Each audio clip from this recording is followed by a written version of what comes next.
நான் இன்னைக்கு ரசம் வச்ச போகிறேன். சும்மா மழை தூக்கிட்டு இன்னைக்கு பெருசாக இப்போ ஏன் செய்யலை. இதுக்கெல்லாம் நம்ம ரசம் வச்சுச்சா அதன் பிறகு சளிக்கெல்லாம் கொஞ்சம் தாக்கல் பிடிக்கும் கேட்டியா. இன்னைக்கு ரசம் வச்ச போகிறேன். நான் இதில் இருக்கேன் முதல்ல. ஜீரகம் ரசத்துக்கு ஜீரகம் நிறைய சேர்க்கணும் கேட்டீங்களா. காணுதா?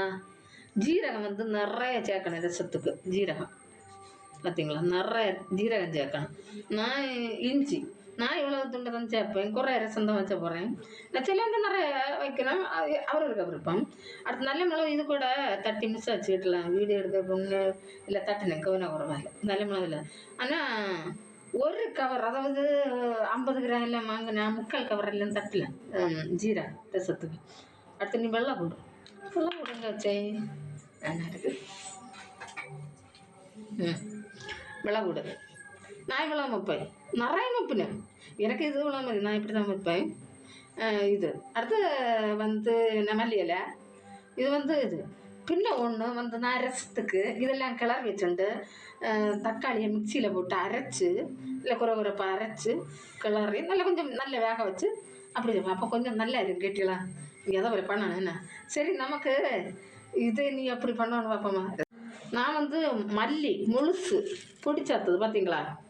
இது பச்சை மல்லியாக இருந்தாலும் குழப்பம் இல்லை, வறுத்த மல்லியாக இருந்தால் குழப்பம் இல்லை. இதை மிக்சியில் இட்டு பிடிச்சது கூட சேர்ப்பேன். அப்போ நல்ல சூப்பராக இருக்கும்.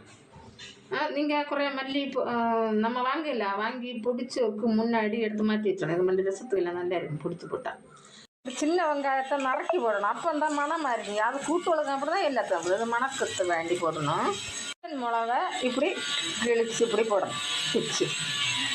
அப்போ இதுதான் எல்லா கூட்டுகளுக்கும் நம்ம இப்படி போட்டால் சூப்பராக மனம் கொடுக்கும். அது எல்லா கூட்டுகளுக்கும் இப்படி போடலைங்க. அதான் வச்சுருக்க வேஸ்ட்டை தட்டணும். இப்படி எல்லாத்தையும் கிளறி வச்சுட்டு கறி விடாடாது. அடுத்துன்னா தக்காளி அரைச்சி வச்சுருக்கலாம் மிக்சியில் குறப்பா, அதை தட்டிட்டு கிளறணும். அடுத்து தான் காயம் எல்லாம் போடணும். நம்ம புளி வெள்ளம் எல்லாம் இல்லை, தக்காளி பழம் எல்லாம் நல்லா வந்துச்சு. அது பிறகு தான் புளி வெள்ளம் ஊற்றணும். புளி வெள்ளம் ஊற்றி நல்லா கொதிச்சணும். புளி வெள்ளம் எப்போவுமே கொதிச்சணும், இல்லைன்னா உடம்புக்கு கேடுன்னு சொல்லுவாங்க. புளி வெள்ளம் கொதித்த பிறகு தான் தண்ணி ஊற்றி நுரை வரும்போது இறக்கணும்.